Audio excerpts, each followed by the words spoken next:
Halo kawan Lamban, ketemu lagi kita di channel Lamban Garage. Alhamdulillah bisa selalu sharing yang membuat kita bisa lebih bahagia kalau bisa sharing. Membuat kita semakin bodoh karena bisa dapat masukan dari teman-teman. Cerita JL ini pemiliknya sama yang memiliki JT kemarin, komandan dari Jakarta. Kirim ke Jogja, kondisinya sudah seperti ini. Sudah di lift kit, udah ban 37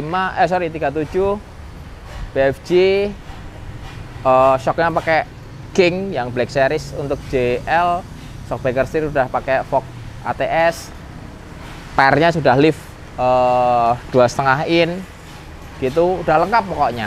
Cuma problem karena sejak baru dipasang lift kit itu mobilnya jadi nggak enak banget. Kita tak cobain itu lari 120 udah getar, direm udah lari-lari. Terus shock pernya keras banget, shocknya keras banget. Padahal beliau udah belanja banyak gitu loh. Harapannya kan kalau sudah modifikasi itu belanja banyak itu lebih nyaman gitu. Ternyata jauh lebih nggak nyaman daripada standarnya. Nah, paradigmanya teman-teman itu menilai bahwa kalau dimodifikasi ya jadinya konsekuensinya jadi nggak nyaman. Itu sebenarnya nggak benar juga 100%. Tapi sebenarnya kalau kita modifikasi dengan benar, setupnya benar, pemilihan spare partnya benar, itu juga tidak terus nggak nyaman, tetap nyaman aja. Dan yang paling utama adalah tetap safety di high speed lah, di kecepatan tinggi. Nah, ini yang kita lakukan dari evaluasi dari mobil ini. Yang pertama adalah arm set kita ganti. Kenapa? Karena saat mobil ini di lift 2,5 in, casternya gardan depan itu maju jadi plus gitu loh. Makanya saat direm mobilnya lari kanan lari kiri setirnya. Makanya kita ganti pakai Teraflex adjustable, pakai apa pun boleh sih, tapi Teraflex ini salah satu arm set yang dipakai untuk harian karena dia pakai bushing, tidak pakai johnny joint, jadi low maintenance. Terus bisa di setel, sudutnya caster itu jadi balik lagi. Setelah balik lagi berarti setirnya udah nyaman lagi gitu loh. Saat direm pun karena sudut casternya bener, jadi dia tidak lari-lari setirnya. Terus masalah yang kedua adalah keras. Kenapa aku beli King Shock mahal banget kok keras? Ternyata King Shocknya ini valvingnya valving factory, valving standar 12/15. Sedangkan mobil ini hampir penambahan bobotnya itu sedikit sekali, cuman winch depan, bumper, besi yang tipis, nah, iya kan, sama winch tidur, sama full step, udah. Jadi keras banget. Makanya shockbreaker itu kita bongkar, valvingnya kita rubah, kompresennya jadi 0,8 custom, reboundnya jadi 0,10. Dari awalnya 0,12, 0,15. Jadi karena menyesuaikan dari bobot mobil ini. Nah, itu sudah enak sekarang. Langsung pernya juga waktu beli kekerasan, pernya pakai JKS yang loadnya itu tinggi. Loadnya itu kurang lebih plus 200 lbs. Jadi tidak cocok dengan mobil ini. Akhirnya kita ganti Teraflex yang loadnya plus 80 lbs. Sebenarnya ini masih kekerasan dikit banget. Jadi kalau kita bilang puas nggak puas ya antara 0 sampai 100 ya kira-kira 90 lah. Karena per yang biasanya kita pakai untuk GL ini yang bagus belum masuk Indonesia, masih lama gitu loh. Jadi ya udahlah, pasang ini, kita tune si King Shocknya supaya bisa nyaman. Akhirnya udah dapat nyamannya nih sekarang. Lalu komplain yang punya, kenapa kok tarikannya jadi berat? Ternyata setelah ganti ban 37 ini final gear ratio masih standar. Ya sudah, kita ganti sekalian 488 rasionya depan belakang. Udah kita install semuanya. Terus kalibrasi dari ECU-nya kita pakai Taser seperti biasa. TPMS kita matiin. Terus kalibrasi penggantian ukuran ban sama final gear. Jadinya mobilnya sekarang nyaman lagi, enteng lagi tarikannya, dan itu pasti ngirit. Dan yang paling utama, si gearbox matic kita tidak tersiksa gitu loh, karena dikalibrasi dan diganti final gear. Itu penting banget. Kadang-kadang teman-teman nggak ngerti modifikasi itu, jadi membuat ya ada yang dikorbanin gitu loh. Nah, sekarang mobil ini udah aman, udah nyaman, udah sip. Tinggal satu, remnya diganti Teraflex kit, tapi bladernya kurang maksimal, jadi kesannya malah tidak makan gitu loh, tidak pakem. Nah, ini lagi kita blader, kita blending lagi, kita angini ulang. Sama setirnya itu ada speleng. Nah, ini lagi di setel. Tadi udah tak coba, udah enak, tinggal nyetel itu sama bleeding rem. Kita coba di situ.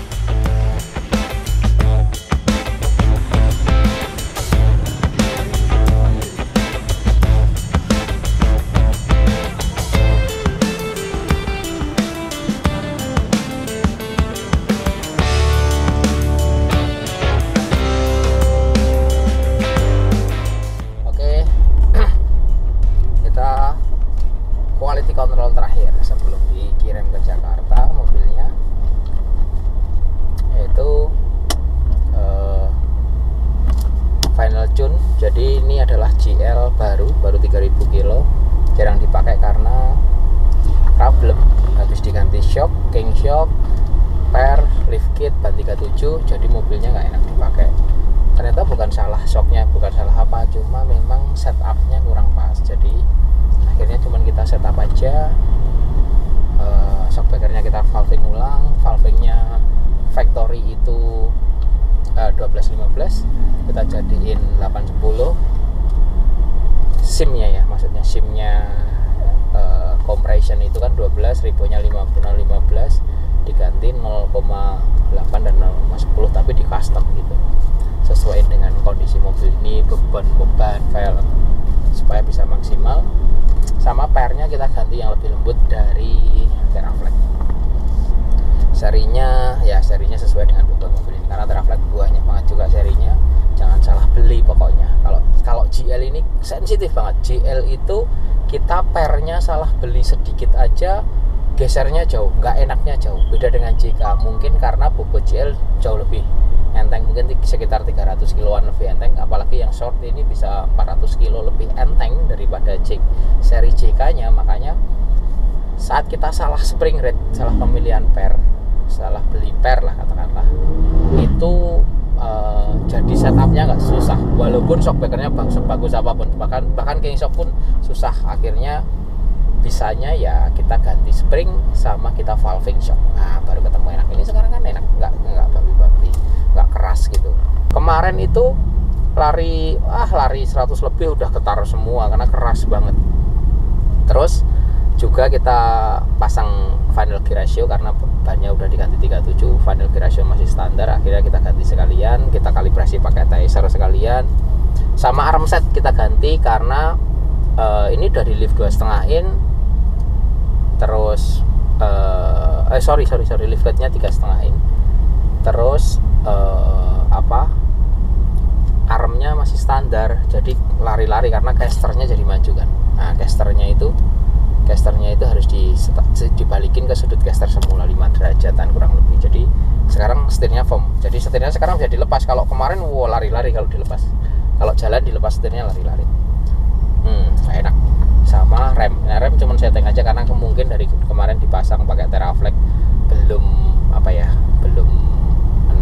firm lah, belum cuman kita nyetel aja, ada masalah. Ini kita bongkar shock 2 kali kan, bongkar pertama nggak oke, bongkar lagi, ganti valving lagi, menuju ke setup yang paling enak. Karena kita belum pernah GL 2 pintu pakai king shock yang Black Series ini, belum punya data gitu loh. Data pertama, nanti kalau sudah kedua kali kita kerjain ini ya udah nggak perlu dua kali. Nah ini sekarang tariannya langsung 100 kencang, 120. Nah ini mobilnya udah stabil sekarang nih, kita lepas udah oke. 120 tuh, 130 udah nggak lari-lari. Ini belokan agak tajam, kita coba belok kecepatannya 120, nggak limbung sama sekali. Dan 37 loh. Kalau 35 sih masih sangat oke, gampang setupnya. Tapi kalau 37 itu memang harus setup khusus. Walaupun belum 100% puas, tapi sudah cukup oke. Sebenarnya kita punya per khusus untuk ini, untuk GL 2 pintu 4 pintu yang kira-kira penambahan bobotnya seperti ini loh. Kita punya, cuman habis lead time yang kirim dari luar itu lumayan lama, jadi belum stok lagi ya, terpaksa pakai Teraflex ini stok kita juga. Oke lah, ya 90 lah kira-kira, tapi cukup apa ya, cukup manusiawi lah daripada keras kemarin mosok beli King Shock kok lift kit kok rasanya kayak gitu kan. Tapi ada beberapa teman Jakarta itu salah apa ya menurut saya. Jadi ya komennya ya kalau mobil dimodifikasi pakai ban 37 ya pasti nggak enak begitu, nggak juga sih sebenarnya. Harusnya sih ya masih manusiawi, masih enak, bahkan menurut saya bisa lebih enak dari standarnya, cuman memang belum dapat setup yang pas saja. Ini kita sekarang concern ke remnya habis di blading lagi tadi. Coba Mas liatin speedometer Mas dari sini. Ini kalau karena ban 37, karena sudah kita ganti final gear, jadi mobilnya akselerasinya kencang banget nih, coba ya. Oh, cepet banget kan? Ini aku nggak nyetir loh. 120, 130, aku nggak nyetir nih. 140, jalannya belok bos. Wah, ada orang nyebrang banyak. Udah oke, udah firm, udah puas, tapi nggak sangat puas, tapi oke lah.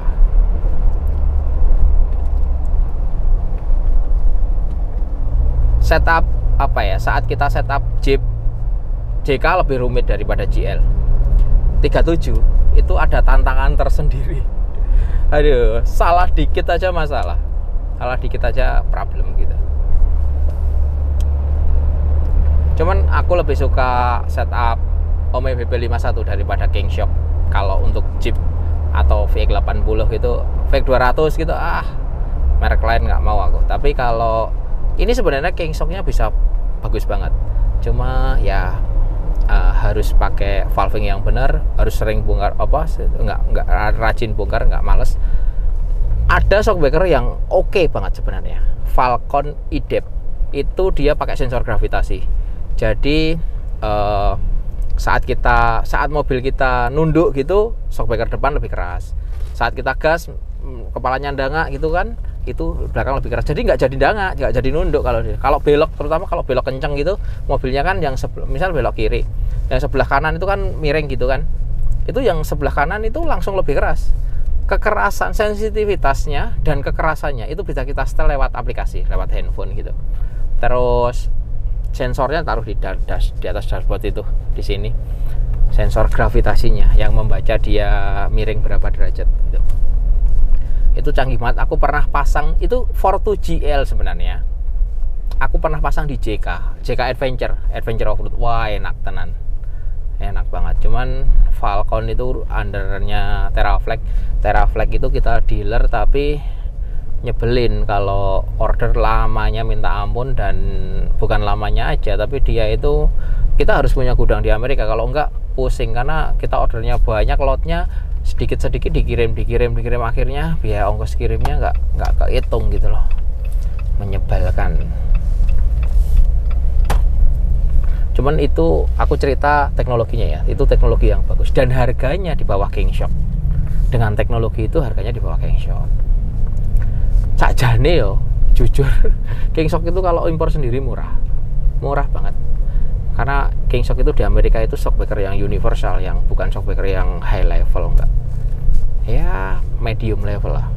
Itu murah. Kita beberapa shock kita ambil sendiri, contoh JK yang adjustable, Fortuner JK adjustable, body 2,5 itu nggak sampai 50 juta itu ya, 40 sekian gitu loh, nggak mahal sebenarnya kalau mau import sendiri.